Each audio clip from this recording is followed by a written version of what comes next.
Hey, did anyone ever tell you that hardtails suck? Well, sometimes they do. Here's 5 reasons why I think they're not so good, and then 4 reasons why I think they're awesome. But before I get started ripping apart hardtails, don't forget to hit that subscribe button. Okay, yeah, I'm not saying that hardtails suck for everything. In fact, for some things they're amazing, like dirt jumps, pump tracks, even bike packing. I would argue that these are the best bikes for doing that. When it comes to pure performance, a hardtail can be brilliant for some things, but in other situations, I would definitely argue that a full suspension mountain bike could be a much better choice.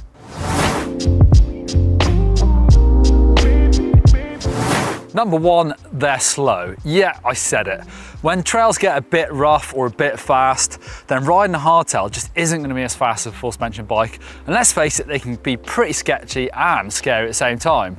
The Cross Country World Cup was the final home of the racing hardtail, but was is the operative word here.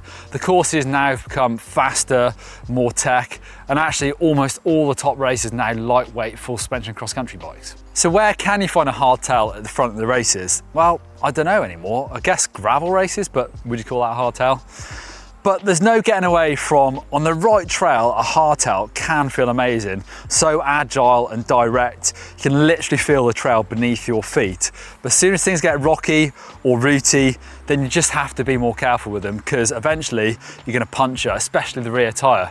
So that's when a full suspension bike is going to be faster and it's going to have more grip.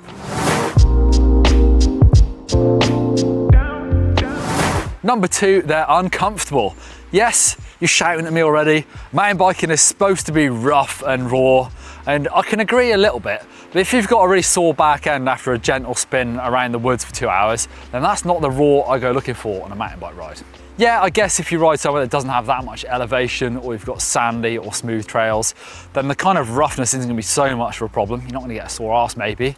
But even if you get bucked around on the bike, there's a certain time limit when I've had enough and I just want a bit of full suspension to help my body ache a little bit less.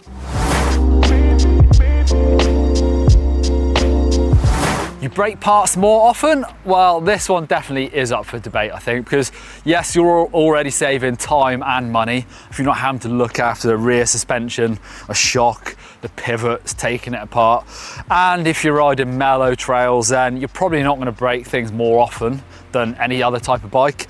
However, if you are riding rough trails and you're trying to ride to hardtail fast, then your rear tyre does particularly have a hard time of it, and everything on the back of the bike is getting shaken around loads more.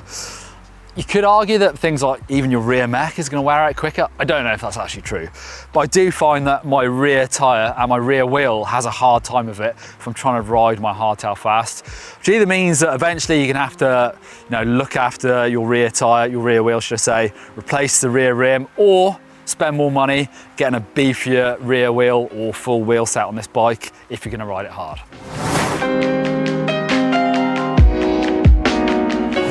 You have less grip. Well, this is a big one for me. It just feels like on a hardtail, you're not going to find as much grip in the corners particularly as you are even with a little bit of rear suspension.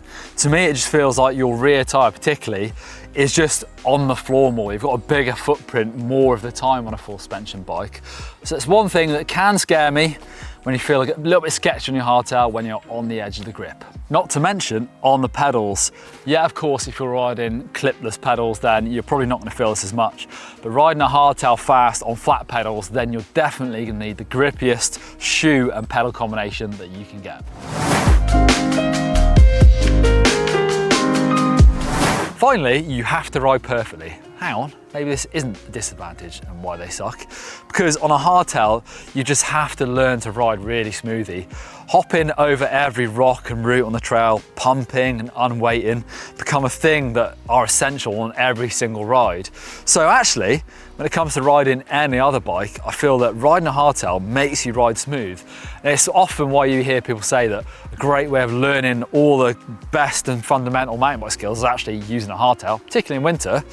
However, when you get them wrong, the hardtail does bite you in the ass.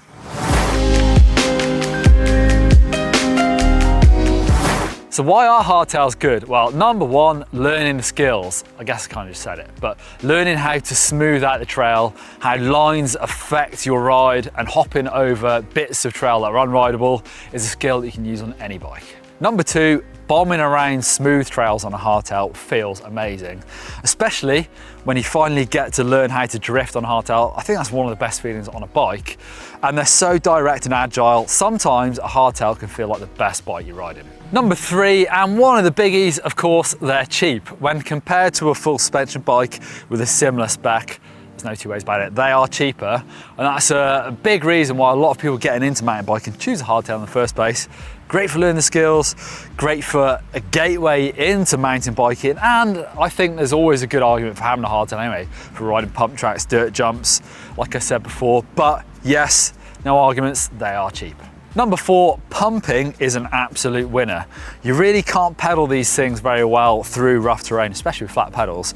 So you have to rely on being smooth. I've said that word a lot in this video, but also on just pumping the trail to get maximum speed.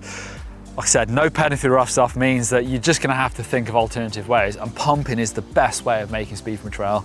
So looking for those transitions, and with a hardtail, you don't lose any of that pump. Full suspension bike, you will. You kind of lose it in the shock. With this, it all goes down into the trail. So they can be the fastest bikes when you're looking at pump tracks or just smooth mountain bike trails.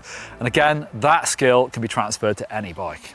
So there you go, there's some reasons why I think hardtails suck, but also some really good and valid reasons, I think, for why hardtails are amazing. And yes, I still love them. No bike's perfect, and I still want to have a hardtail in my garage for as long as I'm riding a mountain bike. Leave your comments down below this video if you love hardtails, if you think I'm being an idiot for even saying they suck for some things, and let me know if you're thinking about getting one. I'll try and jump in the comments and ask some questions if you've got them as well.